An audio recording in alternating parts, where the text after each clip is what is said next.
درس اردو کا باقاعدہ آغاز کرتے ہیں۔ یہ فیڈرل پبلک سروس کمیشن کے زیر تحت ہونے والا پیپر ہے، سب کا پیپر ہے 2023 والا جو ہم پڑھ رہے تھے۔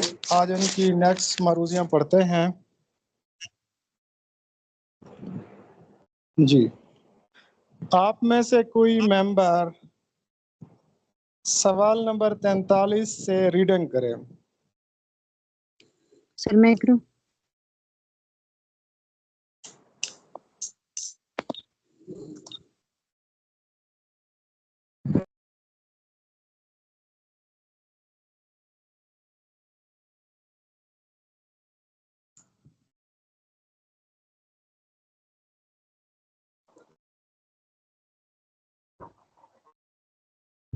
اردو میں کس شاعر کو خاقانی ہند کہا گیا ہے؟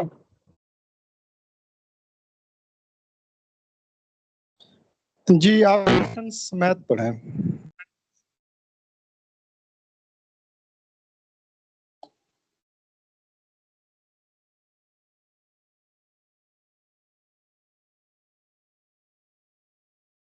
آواز نہیں آ رہی سر، میں پڑھوں؟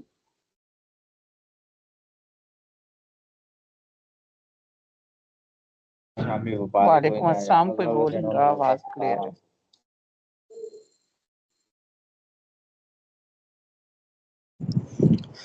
جی، معروضی نمبر 43 ہے کہ اردو کے کس شاعر کو خاقانی ہند کہا گیا ہے؟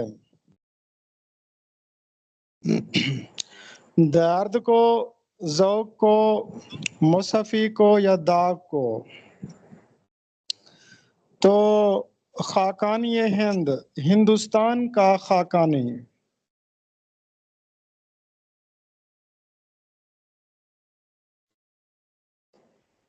ایک تھے ایران کے خاقانی اور دوسرے ہیں خاقانی ہند۔ سب سے پہلے دیکھتے ہیں کہ جو ایران کے خاقانی تھے ان کا اصل نام افضل الدین خاقانی یا افضل الدین ابراہیم خاقانی تھا۔ ان کو حسن اللاجم بھی کہا جاتا ہے۔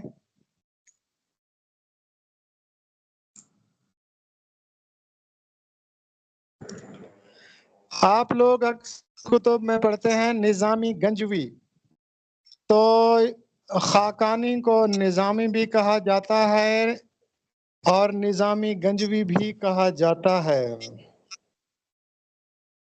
یہ 12ویں صدی عیسوی کے شاعر تھے اور ایران میں پیدا ہوئے تھے۔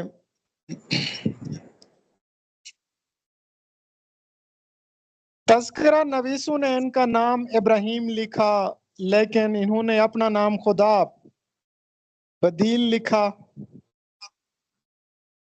ان کے والد کا نام نجیب الدین علی تھا اور نجیب الدین علی ایک بڑھائی تھے، ترخان تھے۔ اس کو اپنے والد کا پیشہ پسند نہیں تھا۔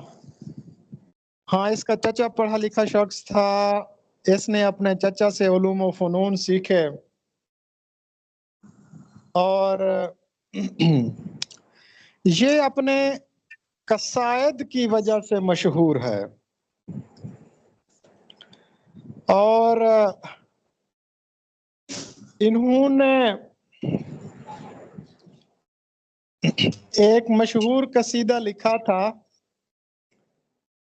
ایک تو نعتیہ قصیدہ لکھا تھا اور ایک قصیدہ لکھا تھا ایوان مدین۔ ایوان مدین والا قصیدہ انہوں نے لکھا تھا اور اسی وجہ سے بڑے مقبول ہوئے تھے۔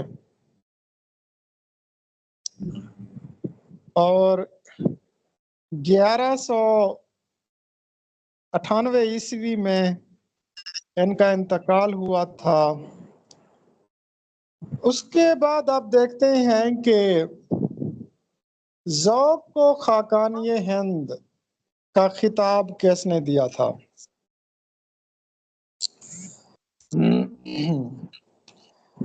اس کا پورا تذکرہ آب حیات میں موجود ہے، اور مولانا محمد حسین آزاد کے یہ استاد تھے شیخ ابراہیم ذوق، اور انہوں نے اپنے استاد کی تعریف میں بہت سی باتیں لکھی ہیں، اور کہتے ہیں کہ 1857 کی لڑائی میں مولانا محمد حسین آزاد دلی سے لاہور آئے تھے، تو ان کے پاس ایک گھڑا تھا اور اس گھڑے میں شیخ محمد ابراہیم ذوق کا دیوان تھا۔ تو آج جو ہمارے پاس شیخ محمد ابراہیم ذوق کا دیوان ہے وہ مولانا محمد حسین آزاد نے مرتب کیا ہے، اور یہ بھی کہا جاتا ہے کہ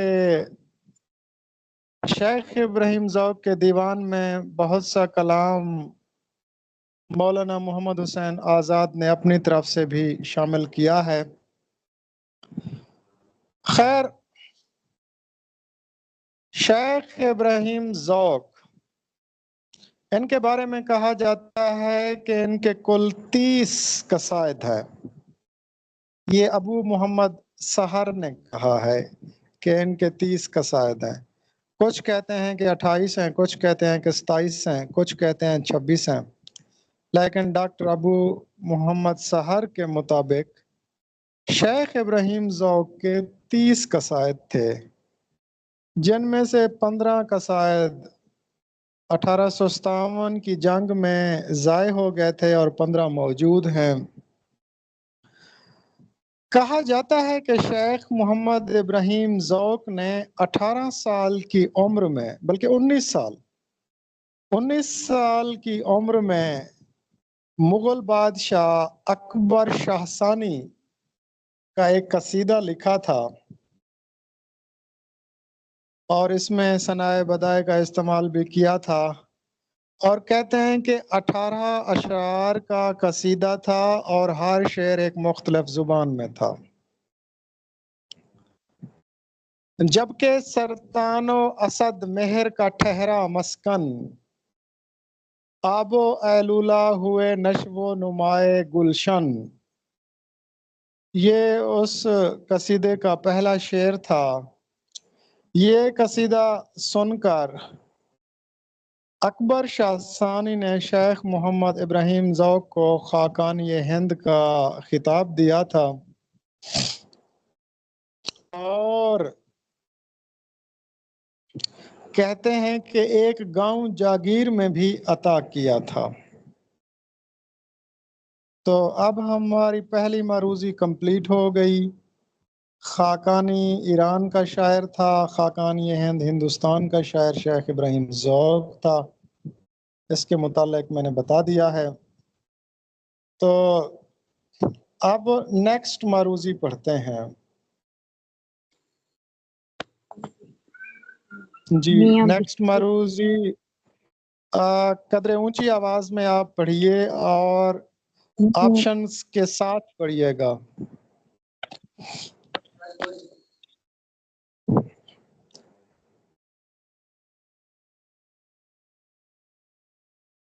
جیسے نمبر 44 ہے، میاں بشیر احمد کو غار ساند طاسی کی تصانیف اردو میں ترجمہ کرنے کا مشورہ کس نے دیا؟ A Faiz, B Abul Kalam Azad, C Iqbal, D Salman Nadvi. جی، میاں بشیر احمد اقبال کے ہم عمر تھے اور ہم عصر تھے، خیر تھوڑا بہت فرق تھا، اقبال سے 7-8 سال چھوٹے تھے۔ میاں بشیر احمد یہ جسٹس شاہ الدین ہمایوں کے فرزند تھے، اور یہی وہ ادیب تھے، شاعر تھے،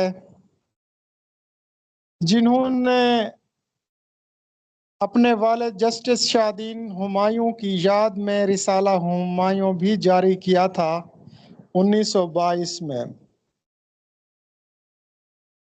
اور انہوں نے لندن سے بیرسٹری کا ایگزام پاس کیا تھا۔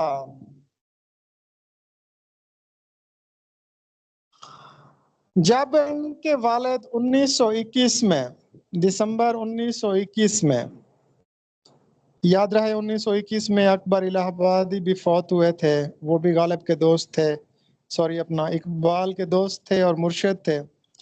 اسی طرح جسٹس شاہدین ہمایوں بھی دسمبر 1921 میں فوت ہوئے تھے اور وہ بھی اقبال کے دوست تھے۔ تو میاں بشیر احمد صاحب نے علامہ اقبال سے درخواست کی کہ میں ایک رسالہ جاری کر رہا ہوں اپنے والد محترم کی یاد میں، آپ اس کے لیے نظم لکھ کر دیں۔ تو ڈاکٹر علامہ محمد اقبال نے کہا کہ میاں بشیر احمد، تم فرانسیسی زبان سے واقف ہو، رسالت تو نکلتے رہتے ہیں اور بند بھی ہوتے رہتے ہیں، تم اردو ادب کے لیے کام کرو۔ تم چونکہ فرانسیسی زبان جانتے ہو، لہذا گارساں دیتاسی کی تصانیف کو اردو میں منتقل کرو۔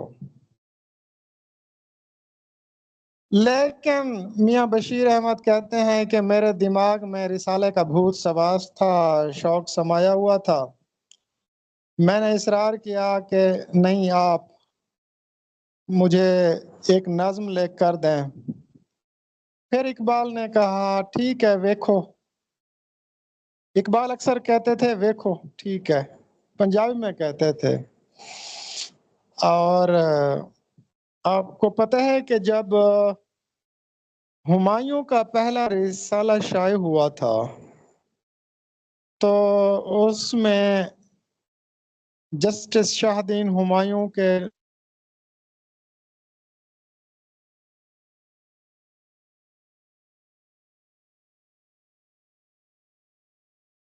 چھپی تھی۔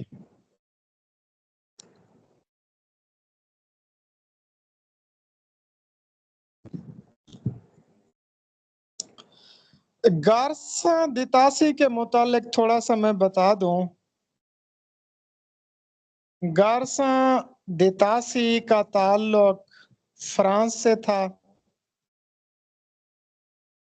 یہ ایک اورنٹیلسٹ تھے، مستشرق تھے، یعنی ایسا مغربی عالم جو مشرقی علوم پر بھی دسترس رکھتا ہو اس کو مستشرق کہتے ہیں۔ یہ ماہر لسانیات بھی تھے، مستشرق بھی تھے۔ انہوں نے اردو، عربی، فارسی اور ترکی زبان بھی سیکھی تھی، اور ہندوستان میں انہوں نے ایشیاٹک سوسائٹی کی بنیاد بھی انہوں نے رکھی تھی، اور ان کی کل تقریباً 155 تصانیف ہیں۔ گارساں دیتاسی نے ہندوستانی ادب کی تاریخ بھی لکھی تھی جو 3 جلدوں میں موجود ہے، اور گارساں دیتاسی نے ہی سب سے پہلے ولی دکنی کا دیوان مرتب کیا تھا۔ جی نیکسٹ معروضی پڑھیے۔ سوال نمبر 45 ہے، ادبی جریدے اقرار کے اشاعت کا آغاز کس شہر سے ہوا؟ اے لاہور سے، بی راولپنڈی سے، سی ملتان سے، ڈی کراچی سے۔ اچھا مجھے یہ بتائیے کہ میرے موبائل کا سپیکر خراب ہے یا مجھے آواز سلو آ رہی ہے، یا یہ محترمہ انتہائی سلو پڑھ رہی ہیں؟ کیونکہ مجھے ان کی آواز بہت سلو آ رہی ہے۔ شاید ہو سکتا ہے کہ میرے موبائل کا سپیکر صحیح کام نہ کر رہا ہو۔ یہ سلو پڑھ رہی ہیں تھوڑا، کیونکہ مس رخسانہ کی آواز تو بالکل کلیئر تھی اور میں واک سر کر رہا تھا تو وہ دوسرے کمرے تک پہنچ رہی تھی۔ اچھا تو آواز جو ہے وہ ذرا بلند ہونی چاہیے، لاؤڈ ہونی چاہیے. چلیں جی نیکسٹ معروضی ہے ادبی جریدے اقدار کی اشاعت کا آغاز کس شہر سے ہوا؟ لاہور سے، راولپنڈی سے، ملتان سے، کراچی سے. تو ادبی جریدہ اقدار یہ شبنم رومانی نے کراچی سے جاری کیا تھا. یہ سہمائی رسالہ تھا اور اس میں تنقیدی مضامین شائع ہوتے تھے. اور شبنم رومانی کا اصل نام تو آپ جانتے ہیں، یہ ایک شاعر تھے، مرزا عظیم بیگ چغتائی ان کا نام تھا. اور ان کی بڑی مشہور مثنوی بھی ہے، مثنوی سیر کراچی، جو 1959 میں شائع ہوئی تھی. تہمت، جزیرہ، یہ ان کے مجموعے بھی ہیں. تو کراچی سے انہوں نے یہ سہمائی اقدار جاری کیا تھا جس میں وہ باقاعدگی سے مضمون لکھتے تھے. تو اقدار کی اشاعت کا آغاز کراچی سے شبنم رومانی نے کیا تھا. یہ سہمائی مجلہ تھا اور اس میں تنقیدی مضامین شائع ہوتے تھے. جی نیکسٹ معروضی پڑھیے. سوال نمبر 46 ہے، منصور علاج کی شخصیت پر کون سا ناول تحریر کیا گیا؟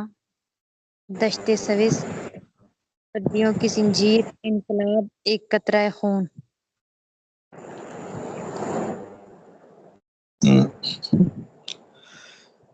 جی سوال ہے کہ منصور حلاج کی شخصیت پر کون سا ناول تحریر کیا گیا؟ دشت سوز. تو اس کا درست جواب ہے دشت سوز. سب سے پہلے دیکھتے ہیں کہ منصور حلاج کون تھے. ان کا اصل نام حسین بن منصور حلاج تھا، یعنی حسین ان کا اصل نام تھا، منصور کے یہ بیٹے تھے اور حلاج ان کا لقب تھا. یہ عراق کے شہر بغداد کے ایک صوفی منش انسان تھے. ان کے بارے میں کہا جاتا ہے کہ انہوں نے کفریہ کلمہ انا الحق کہا تھا، ایک غیر شرعی جملہ انا الحق کہا تھا، جس کی پاداش میں ان کو سولی پر چڑھایا گیا تھا. اور کہا جاتا ہے کہ جس وقت آپ کو سولی پر چڑھایا جانے لگا تو 1,00,000 افراد موجود تھے.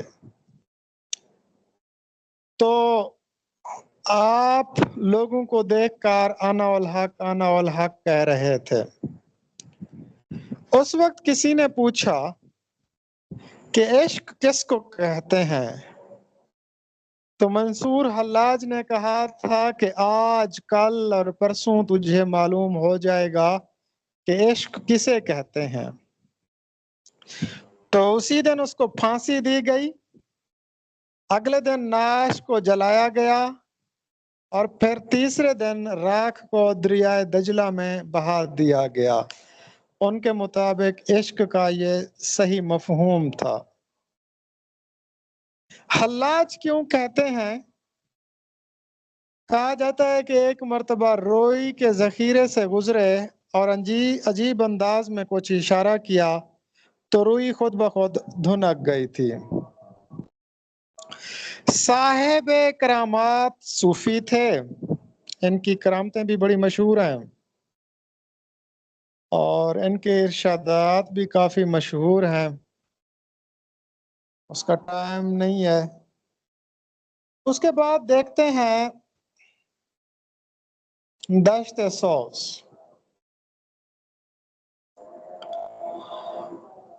دشت سوس کی مصنفہ جمیلہ ہاشمی ہیں. جمیلہ ہاشمی ایک ناول نگار ہیں جنہوں نے 2 تاریخی ناول لکھے. ایک دشت سوس، یہ ایک تاریخی ناول ہے، اور دوسرا ہے چہرہ بچہرہ روبرو. تو چہرہ بچہرہ روبرو یہ 1977 میں شائع ہوا، اور یہ ایران کی ایک شاعرہ تھی قرۃ العین طاہرہ. اس کے موضوع پر، ان کی زندگی پر لکھا گیا تھا. اس کے بعد دشت سوس، یہ 1983 میں لاہور سے منظر عام پر آیا تھا. یہ ناول بغداد کے درویش صوفی حسین بن منصور حلاج کی زندگی کے متعلق لکھا گیا تھا. یہ ناول تاریخی اور سماجی اور سیاسی اور مذہبی ناول ہے.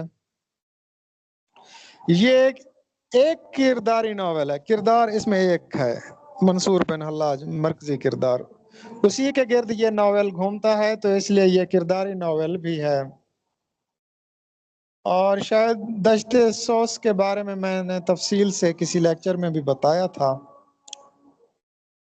تو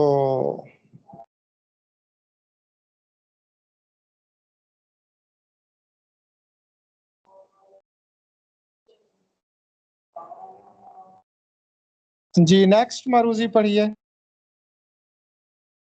سوال نمبر 47 ہے، ناولٹ لندن کی ایک رات کس نے لکھا؟ A M Muslim, B Rashid Akhtar Nadvi, C Sajjad Zaheer, D Hayatullah Ansari.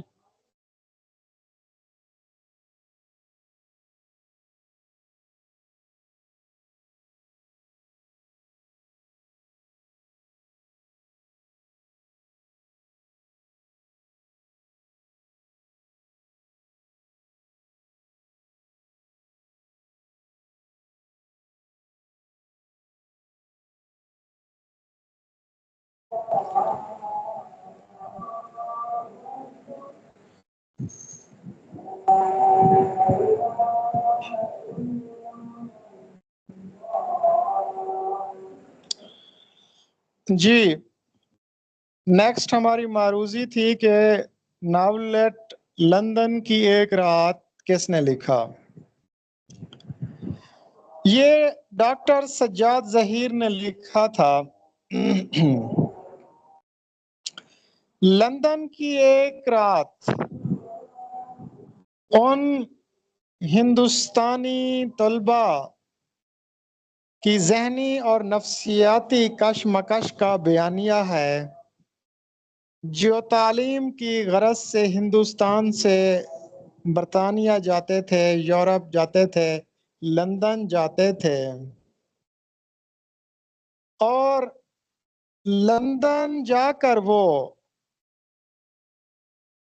مغربی تہذیب اور سرمایہ دارانہ نظام کو اپنی آنکھوں سے دیکھتے تھے، اور پھر جب ہندوستان کی کسمہ پرسی اور مزدور اور مظلوم طبقے کے مسائل دیکھتے تھے تو ان کے ذہن میں ایک ٹکراؤ پیدا ہوتا تھا. یعنی طبقاتی کشمکش کو جب کوئی طالب علم اپنی آنکھوں سے دیکھتا، ایک طرف وہ بر صغیر کا ماحول دیکھتے اور دوسری طرف لندن کی ترقی اور سرمایہ دارانہ نظام دیکھتے، تو ان کے ذہن میں جو ایک طبقاتی کشمکش، جو ایک ٹکراؤ پیدا ہوا تھا، اور جو کچھ وہ اپنے اندر محسوس کرتے تھے، اس چیز کو انہوں نے لندن کی ایک رات میں بیان کر دیا. یعنی یہ ناول تہ در تہ جذباتی اور نفسیاتی انسانی پیچیدگیوں کا بیانیہ ہے. مختصر سا ناولٹ ہے، تقریباً 100 کے قریب صفحے ہیں. جی نیکسٹ معروضی پڑھیے. سوال نمبر 48 ہے بنگال کے حالات پر ناول خون جگر ہونے تک کس نے تحریر کیا؟ اے محمد مادی تسکین، بی محمد علی طبیب، سی شاد عظیم آبادی، ڈی فضل کریم فضلی۔ سب سے پہلے ہم دیکھتے ہیں کہ ناول کا عنوان غالب کے کس شعر سے مستعار لیا گیا ہے؟